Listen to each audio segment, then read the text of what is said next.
Vamos então à segunda parte dos vídeos. Lembrando que se você deseja receber a lição escrita em PDF e também a lição em slides, PowerPoint em PDF também, então você entre em contato conosco pelo WhatsApp.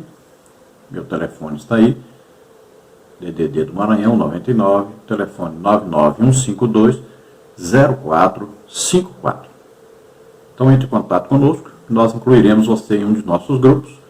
O grupo não é de bate-papo, é apenas onde nós colocamos ali, disponibilizamos nossos estudos da Escola Bíblica Dominical. Também você encontra pelo nosso blog a lição escrita e também aí o endereço dos slides. Vamos então continuar nossa lição. Vamos ver o que nós vamos estudar então nessa lição número 1, que tem como título As Sutilezas de Satanás contra a Igreja de Cristo. Tópico 1, a Igreja sob ataque. Então vamos ver subtópico 1, a sutileza do ataque. Subtópico 2, o alerta para o povo de Deus. E subtópico 3, a Igreja na reta final. Vamos então ver aí a sutileza do ataque. Um fato de fácil constatação é que a oposição sistematizada às verdades cristãs cresceram nas últimas décadas em escala exponencial. Se em anos passados as perseguições e conflitos bélicos eram os instrumentos usados, hoje isso acontece de forma muito mais sutil. Elas ocorrem, por exemplo, com a normalização de comportamentos e práticas contrárias à fé cristã. Então podemos perceber que a estratégia de Satanás ela vai sendo adaptada a cada época e a cada condição humana. Então, se antigamente o povo era perseguido e morto, na maioria dos casos, a igreja era perseguida assim, violentamente com prisões e assassinatos. Acontece hoje? Acontece, mas esporadicamente. Por exemplo, aí, Coreia do Norte, ainda acontecem prisões e mortes de pregadores, de missionários. Aí nos países islâmicos ainda acontece perseguições. Você entra aí no site do Portas Abertas, por exemplo, você vai ver a perseguição ao Evangelho e você vai ficar admirado com a perseguição, por exemplo, na China, aí dos países comunistas, dos países islâmicos principalmente. E para quem pensava que na América do Sul não tinha, você vai constatar aí que tem sim perseguição ao Evangelho e grande perseguição na América do Sul. E se continuarmos no rumo que já vai, os países da América do Sul se tornando comunistas, então nós podemos esperar uma grande perseguição ao Evangelho na América do Sul. No Brasil nós temos aí um histórico de grandes perseguições ao Evangelho. Os pioneiros, por exemplo, sofreram muita perseguição, muitas vezes foram até apedrejados aí no meio da rua. Nas cidades pequenas, até mesmo padres proibiram até de se vender alguma coisa para os missionários. Então houve uma grande perseguição também no Brasil no passado. Hoje, alguma perseguição acontece, mas é aquela sutileza de Satanás. As pessoas praticamente não percebem, como os crentes não reclamam, Eles veem que na Bíblia existe isso, Jesus avisou que existiria. Então, vamos aguentando aí, vamos pregando o Evangelho e vamos ganhando almas. Se Deus quiser, as previsões são otimistas, Se Deus quiser, brevemente o Brasil terá a maioria de seu povo sendo evangélicos. Os países que mais perseguem o Evangelho no mundo, temos uma lista, que muda, assim, em primeiro lugar, segundo, terceiro e tal, mas sempre esses estão incluídos aí nas listas. Então são Coreia do Norte, Somália, Iraque, Síria, Afeganistão, Sudão, Irã, Paquistão, Eritreia e Nigéria. Esses são os que mais perseguem o Evangelho atualmente. Agora, um fato tem ocorrido. Então, essa grande violência que no passado era mais frequente, ela tem mudado, então, para uma atualização intelectual. Ou seja, aí dentro da teologia tem sido o pior ataque, porque tem tentado de todas as maneiras diminuir a Bíblia, tirar a importância da Bíblia. Isso é um fato. E o outro fato, tem tentado de todas as formas diminuir a ação do Espírito Santo. Então, é uma coisa impressionante como, muitas vezes, os nossos líderes não entendem, eles não compreendem, não enxergam que a sutileza de Satanás vem devagarinho atacando, principalmente através dos cursos de teologia, onde a teologia calvinista tem se infiltrado, tem achado um campo aberto mesmo, um campo fértil. Então temos que entender que para Satanás destruir a igreja, ou pelo menos enfraquecer bastante a igreja, o que ele tem que fazer? Agir nessas duas áreas. Na doutrina verdadeira da palavra de Deus contida na Bíblia e na ação do Espírito Santo. Porque o Evangelho, veja, Jesus fazia o quê? Pregava, ensinava e curava a todos. Veja bem, é simples de entender isso.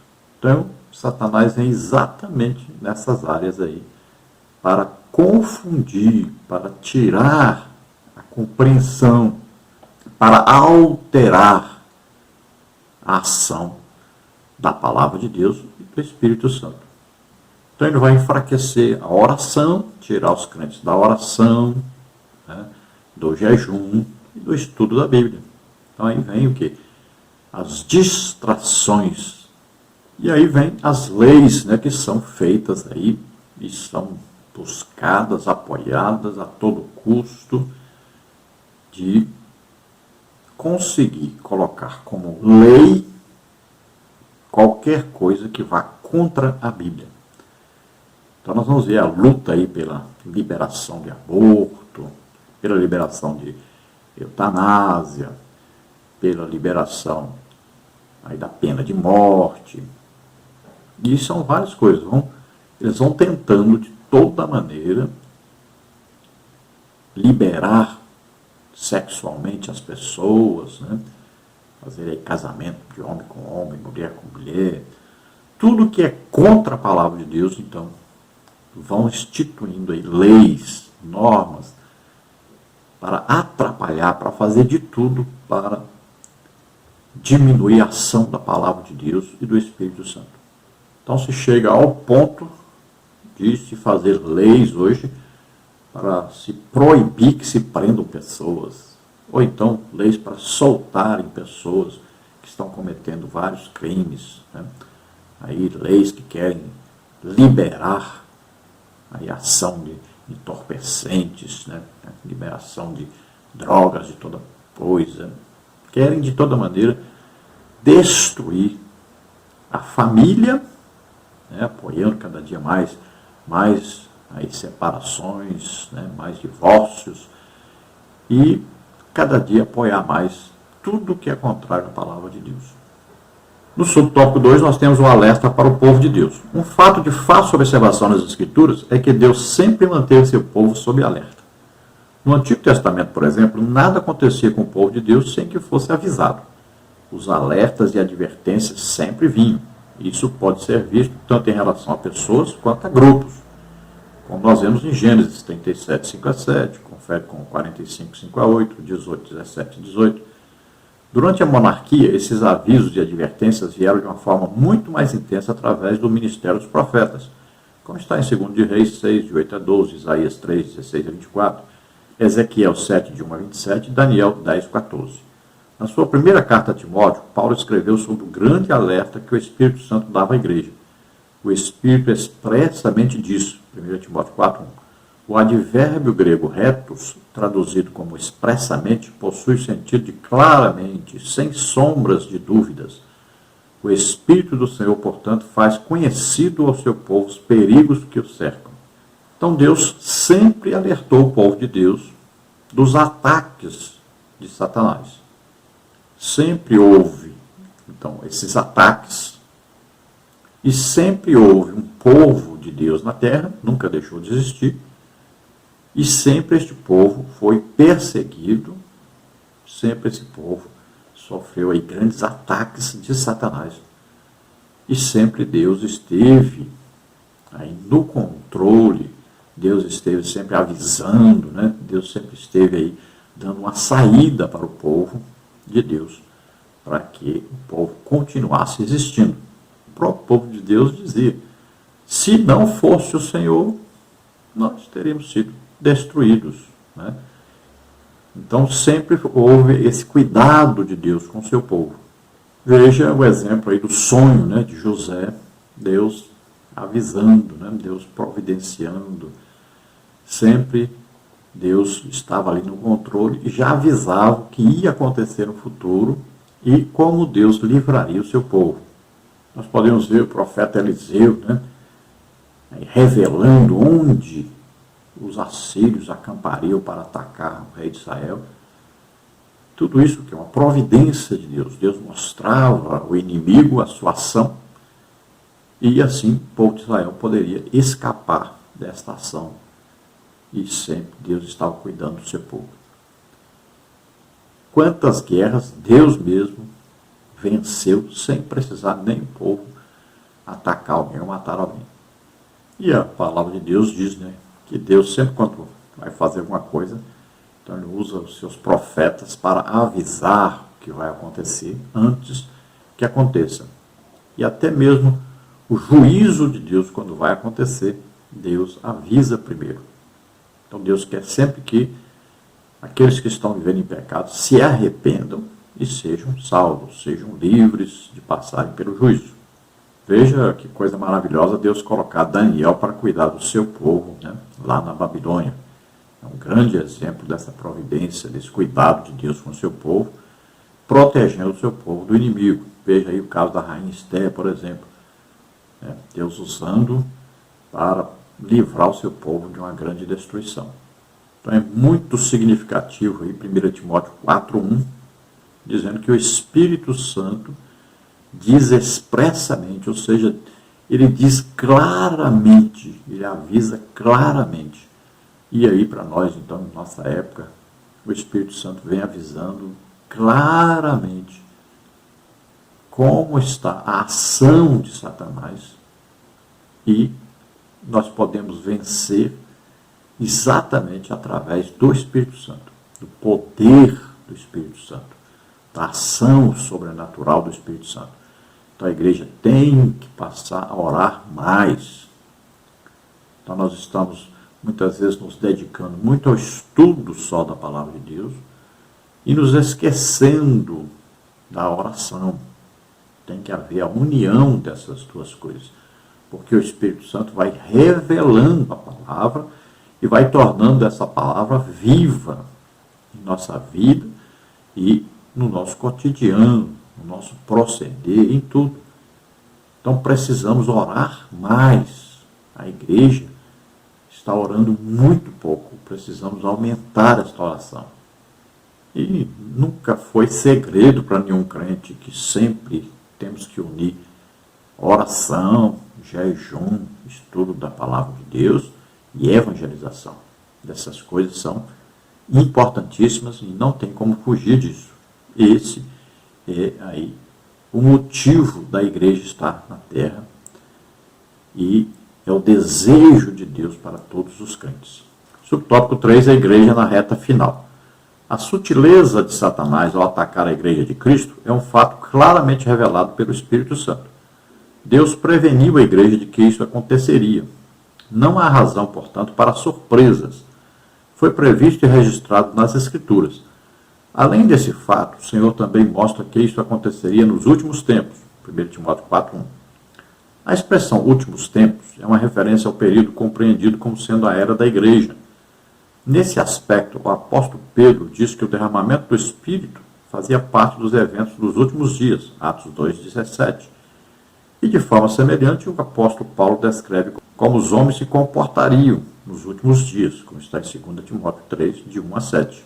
A precisão com que foram descritos esses sutis ataques de Satanás contra a igreja, e não a referência a dia e hora, deveria servir de alerta máximo para nós. A profecia é bem clara e objetiva em descrever comportamentos, ações e práticas que marcariam esse tempo final. Se o apóstolo Paulo, que viveu há mais de 2000 anos, disse já vivenciar os últimos dias, 1 Coríntios 10:11, o que a igreja pode dizer dessa presente época? Nós estaríamos na reta final? Na última hora da corrida? Então essa sutileza, vamos dizer, essa esperteza de Satanás para atacar a igreja já estava previsto. Jesus já tinha falado sobre isto, o Espírito Santo falou sobre isto, e nós estamos vivendo os últimos dias, desde que se iniciou a igreja, desde o dia de Pentecostes para cá, estamos vivendo os últimos dias se referindo aqui o quê? Até o arrebatamento da igreja para nós que somos salvos. Então, para nós são os últimos dias. Jesus pode voltar hoje. Olha aí. Então, para nós são os últimos dias. Temos que estar sempre alertas, vigilantes. Então, orai e vigiai. Olha aí, estamos olhando aí na palavra de Deus o que está previsto.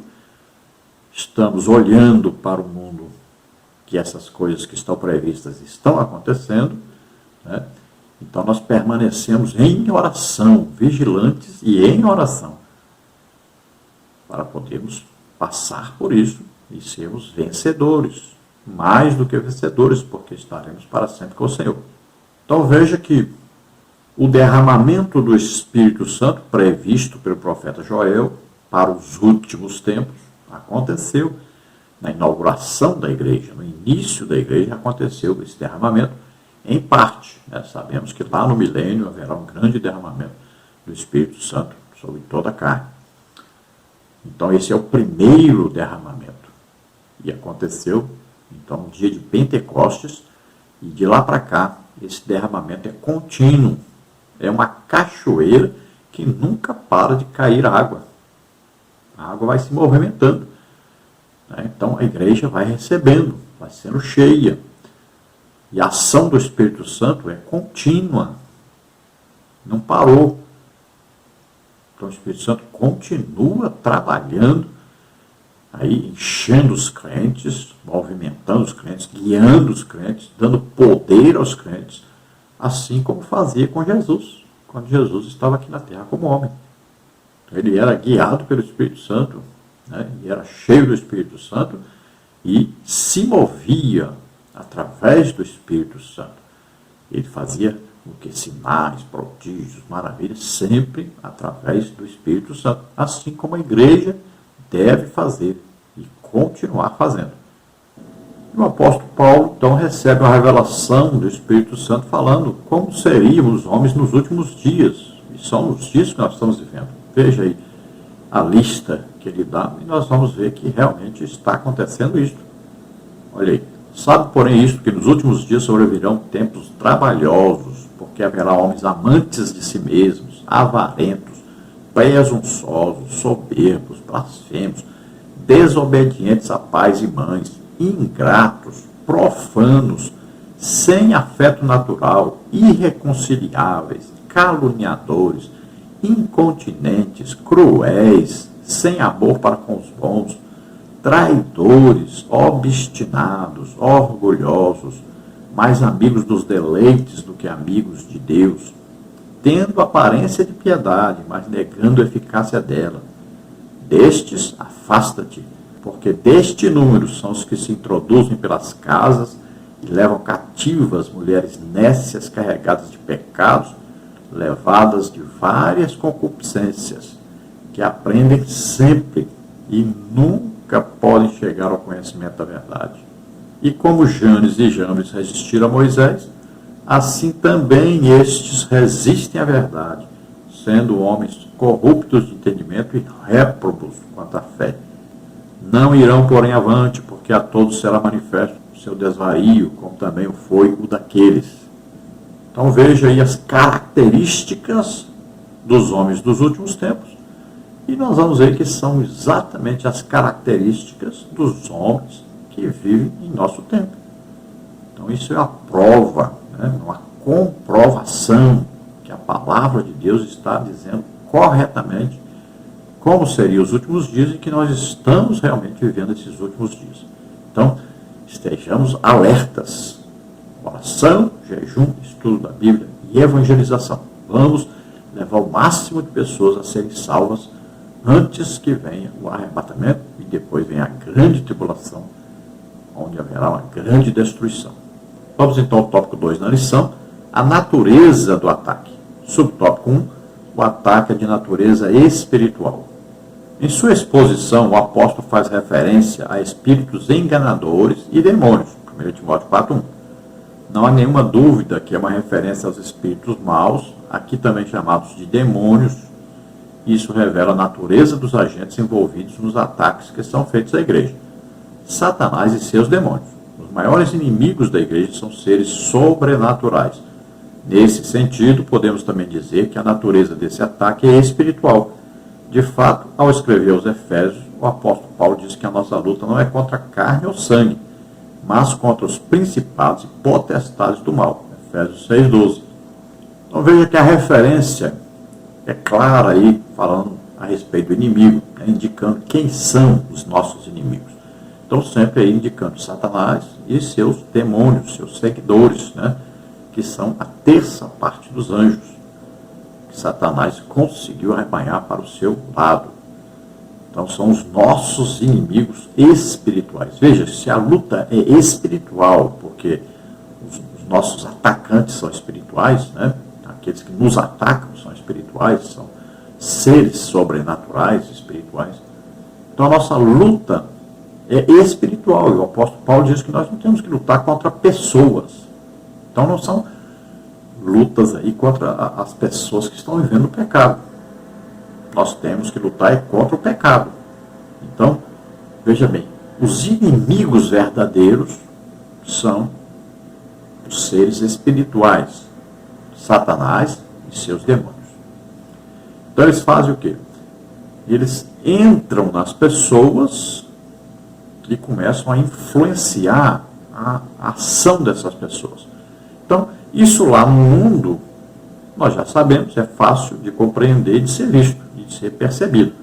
O problema é quando ele está agindo na igreja. Porque dentro da igreja, nós olhamos e acreditamos que todos que estão ali são salvos, são crentes, são pessoas boas, que vão produzir só coisas boas. E aí, nós não percebemos a ação de demônios nessas pessoas. E aí o perigo que existe é muito grande, porque exatamente estas pessoas que nós não esperamos que vão influenciar a igreja para o mal, ou para se afastar de Deus, do verdadeiro evangelho, então essas pessoas é que são usadas. Por isso, o nosso grande alerta hoje, quanto à doutrina, a palavra de Deus. E é muito clara a palavra de Deus. O problema é que as pessoas não compreendem, parece que não querem compreender e vão sendo influenciadas.